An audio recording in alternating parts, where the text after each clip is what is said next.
cara biar peternakan kita itu setara dengan pengusaha-pengusaha besar.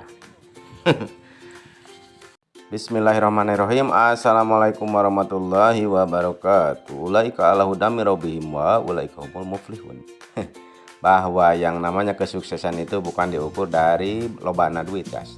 Tetapi kita semakin sadar bahwa Allah itu ada dan tungtungnya kita mau beribadah dan ibadahnya itu benar-benar yakin, ainul yakin. Baiklah, kita dekat-dekat masalahnya biar paham, sehingga kalau saudara-saudara yang melihat channel saya dapat lebih cerdas lah, mudah-mudahan. Begini guys, banyak orang itu kalau mau berkarya itu seolah-olah pinginnya itu instan, jadi. Nah, kenyataannya kan tidak seperti itu. Kita itu tetap harus grow atau tumbuh. Jadi ciptakan dan kondisikan aset-aset kita, guys. Jadi daya bangun kita itu baik dalam segi alat, pokoknya potensi dan sebagainya, niat dan sebagainya, kita itu harus bangun seperti membuat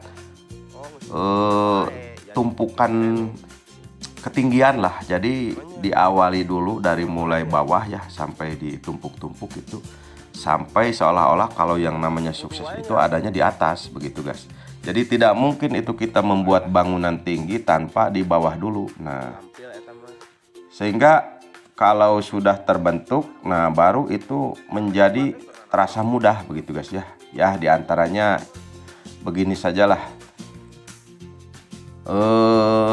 Kalau kita mau membuat peternakan kita stabil, ya otomatis dasarnya itu kita berawal dari niat dulu, bukan modal guys, niat.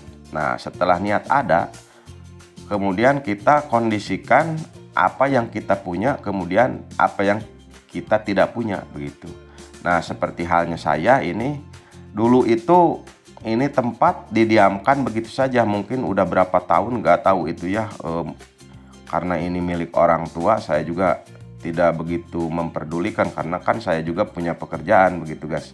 Dulu waktu di event organizer saya sekitar 4 tahun ke belakang sebelum COVID itu ya, tidak ada waktu saya main ke sini. Nah, ketika saya bergerak di bidang peternakan, khususnya peternakan dan pertanian, mulai saya mengkondisikan dan mengumpulkan energi untuk mendorong supaya peternakan saya juga penghasilannya sama dengan waktu saya bekerja atau menggeluti bidang event organizer dulu.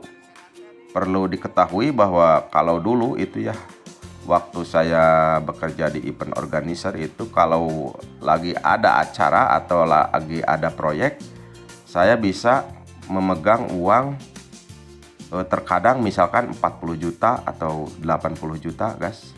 Dikarenakan apa ya, kan yang namanya event itu tidak ada yang murah. Satu order itu terkadang ya, misalkan satu event pernikahan itu biasanya itu kan 20 juta ya.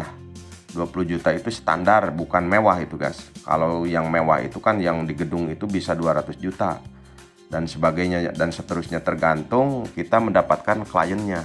Nah, jadi gambaran saya itu ya, pokoknya kalau misalkan satu bulan ada 4 saja kan, kalau yang ordernya 20 juta kan 4 kali 2 udah 80 juta. Nah, biasanya itu ngasih DP 5 juta 5 juta, pokoknya memegang uang bisa sampai 80 juta per bulan, begitu guys. Nah, tetapi kalau setelah saya terjun di dunia peternakan, mau memegang uang segitu kan sulit sekali. Dikarenakan apa? Dikarenakan ya karena daya dukungnya belum ada, begitu. Bukannya tidak mungkin, tetapi daya dukung tidak ada.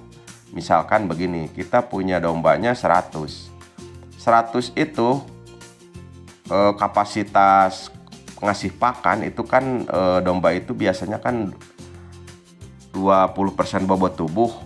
Nah, kalau 100 kali 20% bobot tubuh kan, kalau ya udah gana Untuk 10 3 karung berarti 10. Kalau untuk 100 3 kali 10 kali lipat berarti 30 karung satu hari. Nah, bagaimana caranya kan sulit sekali. Jadi apa boleh buat, kita harus menyiapkan dulu bank pakan seperti itu guys. Nah, ini saya posisi lagi membuka lahan-lahan untuk diproduktifkan, bukannya menuju ke bank pakan 100%, tapi saya produktifkan dulu ini tempat-tempat yang dulunya saya diamkan begitu. Jadi basic saya itu, mengapa saya menggeluti peternakan, ya mungkin dasarnya karena saya punya tanah begitu guys. Kalau saya tidak punya tanah, mungkin cita-citanya lain begitu. Karena berhubung saya banyak tanah, khususnya di orang tua begitu ya.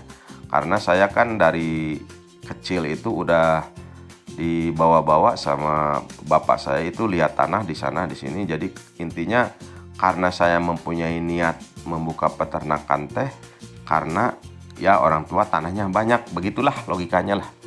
Nah, tetapi kalau yang tidak punya juga kan banyak itu caranya, baik itu mau menyewa atau mau apa, mau bekerja atau pokoknya manusia itu kan banyak cara ya guys. Kalau saya sistemnya ya dikarenakan ada tanah dari orang tua begitu. Tapi kalau saudara-saudara misalkan yang nonton ini channel tidak punya, jangan putus asa. Kan caranya banyak lah guys. Udah saya ulas beberapa ratus kali bahwa kalau mau berkarya itu batasannya bukan modal guys, tetapi kemauan, titik. Nah begitu. Nah termasuk saya juga bukan modal, ini saya pertama kemauan begitu guys. Sampai sekarang dari titik ini saya bisa jualan rumput itu alhamdulillah saya udah best seller gitu ya guys. Dari Shopee saya udah best seller.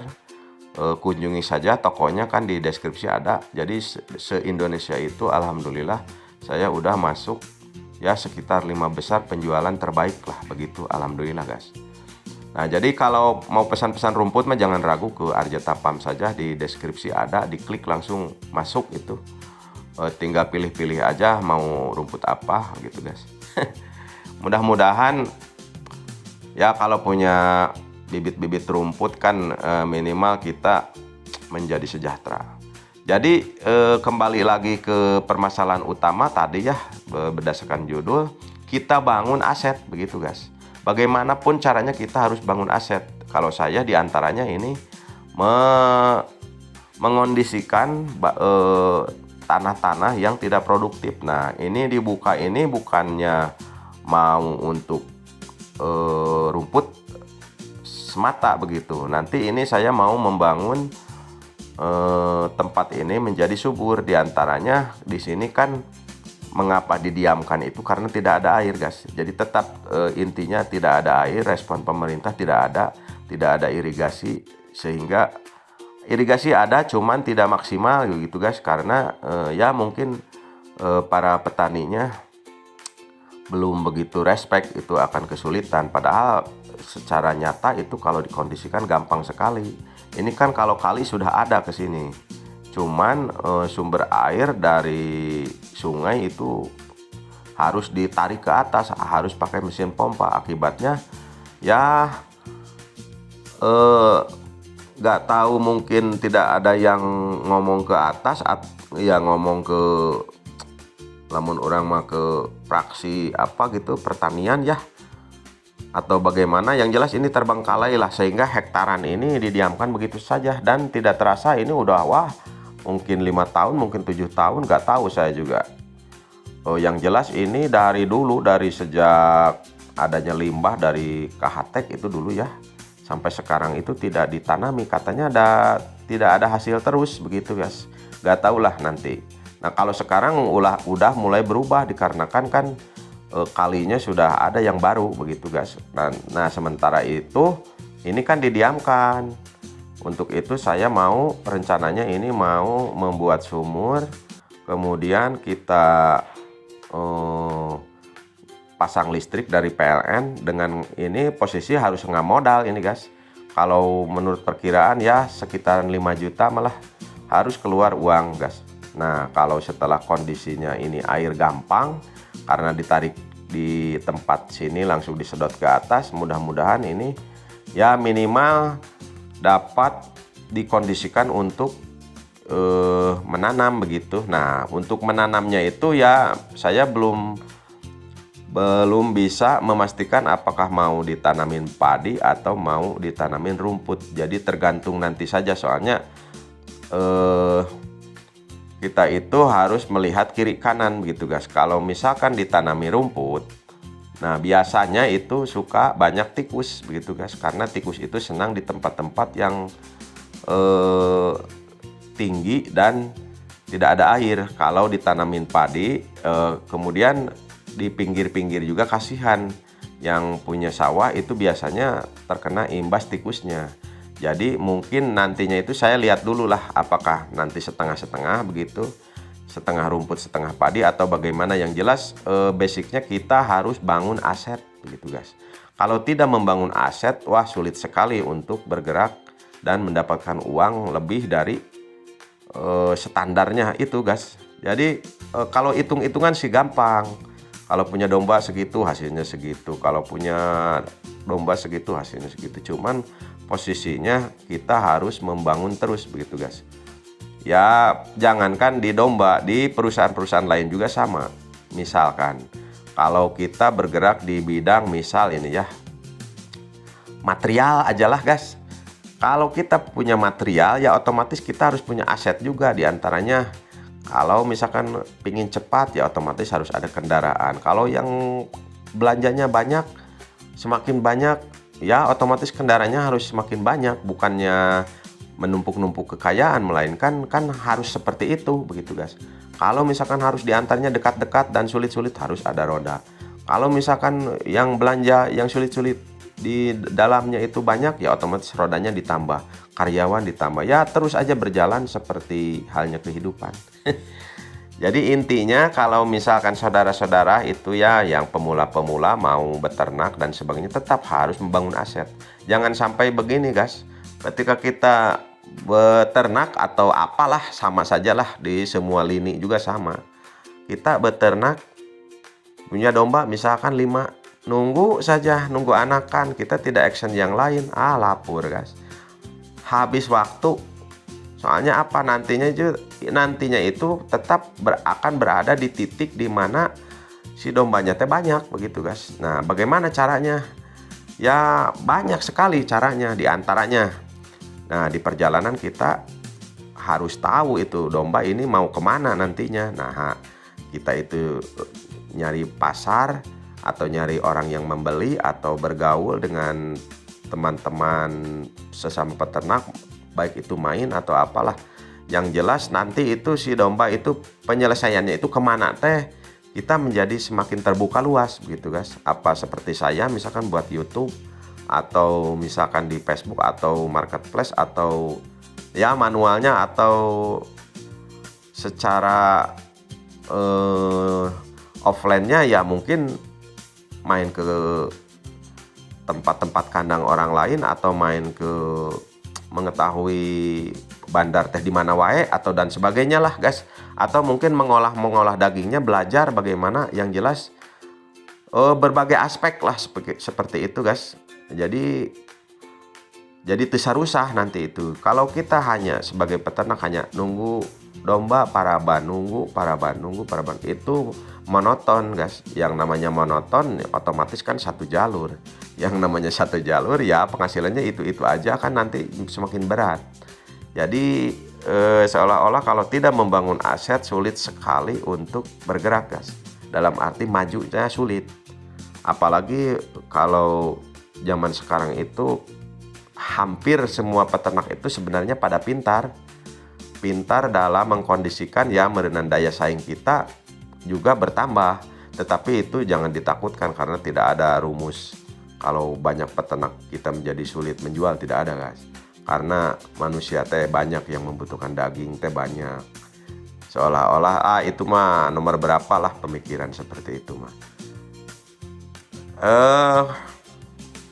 Mudah-mudahan ini dapat bermanfaat ya guys. Jadi posisinya itu, intinya itu saya ini lagi membuka lahan baru. Mudah-mudahan dapat terrealisasi dengan adanya niat yang tinggi begitu. Kalau modal sama, saya juga ngumpul-ngumpul gitu, punya uang segini ya saya tabung. Bagaimana kalau ada pertanyaan, Kang, itu Arja Tapam dapat uang dari mana?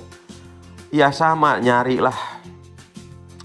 Kalau jual bibitan, terus terang saja saya belum bisa, dikarenakan dombanya juga belum banyak, belum lebih dari kapasitas saya itu 25 ekor. Mengapa saya di titik 25 ekor? Ya karena kestabilan pakannya baru mencapai segitu guys. Kalau mau beli mah bukannya sombong, misalnya bukan sombong nih. Kalau mau mengkondisikan domba 100, saya dari dulu juga sudah kebeli guys. Cuman posisinya rumputnya mana? Nah, eta posisinya rumputnya mana? Jadi untuk 25 ekor saja saya hampir tiap hari teh kerja teh ada terus gitu. Jarang nganggur begitu guys lah. Jadi kalau nganggurnya itu ya sejam 2 jam. Jadi setiap hari teh ada aja pekerjaan, khususnya memenuhi perdombaan teh. Nah sekarang ini meluaskan ini ya dikarenakan kewajiban guys. Kalau tidak dikembangkan ya kan jadi stagnan di sana guys. Jadi tidak ada kemajuan. Nah kalau mau mengukur kemajuan kita itu ya diukur dari kesibukan. Kalau sehari-hari tidak sibuk terus ya intinya itu stagnan guys. Tidak ada kemajuan gitu guys. Nah, kalau pingin maju ya otomatis ukurannya seperti itu. Semakin banyak kegiatan yang kita bentuk, berarti itu ada kemajuan begitu guys. Jadi kalau mikirkan uang mau apa neri, jangan dulu dipikirkan. Seperti itu guys. Mudah-mudahan bermanfaat.